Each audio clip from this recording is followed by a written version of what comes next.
ತಾಯಿ ತಾಳ್ಮೆಯ ಸಂಕೇತ, ಸಹನೆಯ ಮೂರ್ತಿ, ಜೀವಾಂಶಗಳ ರೇಖೆ ಹಾಗೂ ಇರುವಿಕೆಯ ಸಂಕೇತ. 3-4 ಪದಗಳಿಂದ ಮುಗಿಯದ ಪೂರ್ಣೆಯ ಮಮತೆಯಾಗಿ ಧರೆಗಿಳಿದವಳೆ ತಾಯಿ.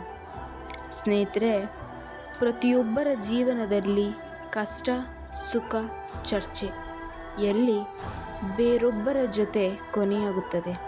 ಆದರೆ ಆರಂಭಿಕದಲ್ಲಿ ಹಂಚಿಕೊಂಡು ಹಾಗೂ ಉಸಿರೊಡನೆ ಗುಬ್ಬಿಯ ಹಾಗೆ ಜೊತೆ ನಿಲ್ಲುವವಳು ತಾಯಿ ಮಾತ್ರ.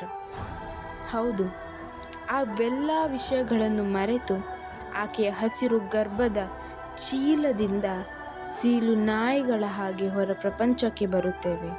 ಹಾಗೆ ಕೆಲವೊಂದಿಷ್ಟು ಜನರು ಮೈ ಚರ್ಮಕ್ಕೆ ಅಂಟಿಕೊಂಡಿರೋ ಕೊಳಕನ್ನು ನೀರಿನ ಮೂಲಕ ತೊಳೆಯುತ್ತಾರೆ.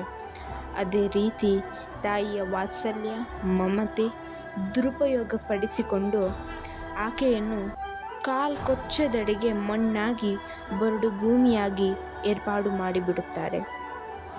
ಒಂದು ಮಾತು ನೆನಪಿಡಿ ಸ್ನೇಹಿತರೆ, ಆಕೆ ನಮಗಾಗಿ ಎಂತಹ ಸವಾಲುಗಳನ್ನು ಎದುರಿಸುತ್ತಾಳೋ, ಯಾವ ಅವಮಾನ, ಯಾವ ಅಪಪ್ರಚಾರ, ಯಾವ ಅಪಹಾಸ್ಯ, ಕಣ್ಣೆದುರು ಸುರಿಸಿರುವ ಬೆವರಿನ ಅಡಿಯಲ್ಲಿ ರಕ್ತದೌತಣ ಸಿದ್ಧ ಮಾಡಿರುತ್ತಾಳೆ.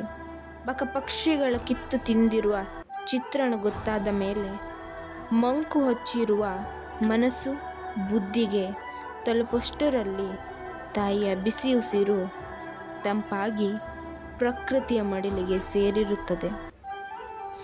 ಒಂದು ಸಲ ಎತ್ತೆಚ್ಚಿಕೊಳ್ಳಿ ಸ್ನೇಹಿತರೆ, ತಾಯಿಯ ಗರ್ಭದಲ್ಲಿ ಧರಿಸಿ ಬಂದವರು ನಾವು.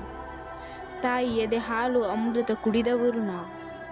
ನೀಚ ಆಕರ್ಷಣೆಗೆ ಒಳಗಾಗುವುದು ಸರಿಯೇ ಎಂದು ನೀವೇ ಅರ್ಥ ಮಾಡಿಕೊಳ್ಳಿ. ತಾಯಿ ವಿಶಾಲ ಹೃದಯದವಳು. ಮಕ್ಕಳ ತಪ್ಪು ಮಾಡಿದ್ದನ್ನು ಕ್ಷಣಾಂತರದಲ್ಲಿ ಕ್ಷಮೆ ನೀಡುವ ಮೃದು ವರ್ಗದ ಅಧಿಪತಿಯಾಗಿರುತ್ತಾಳೆ.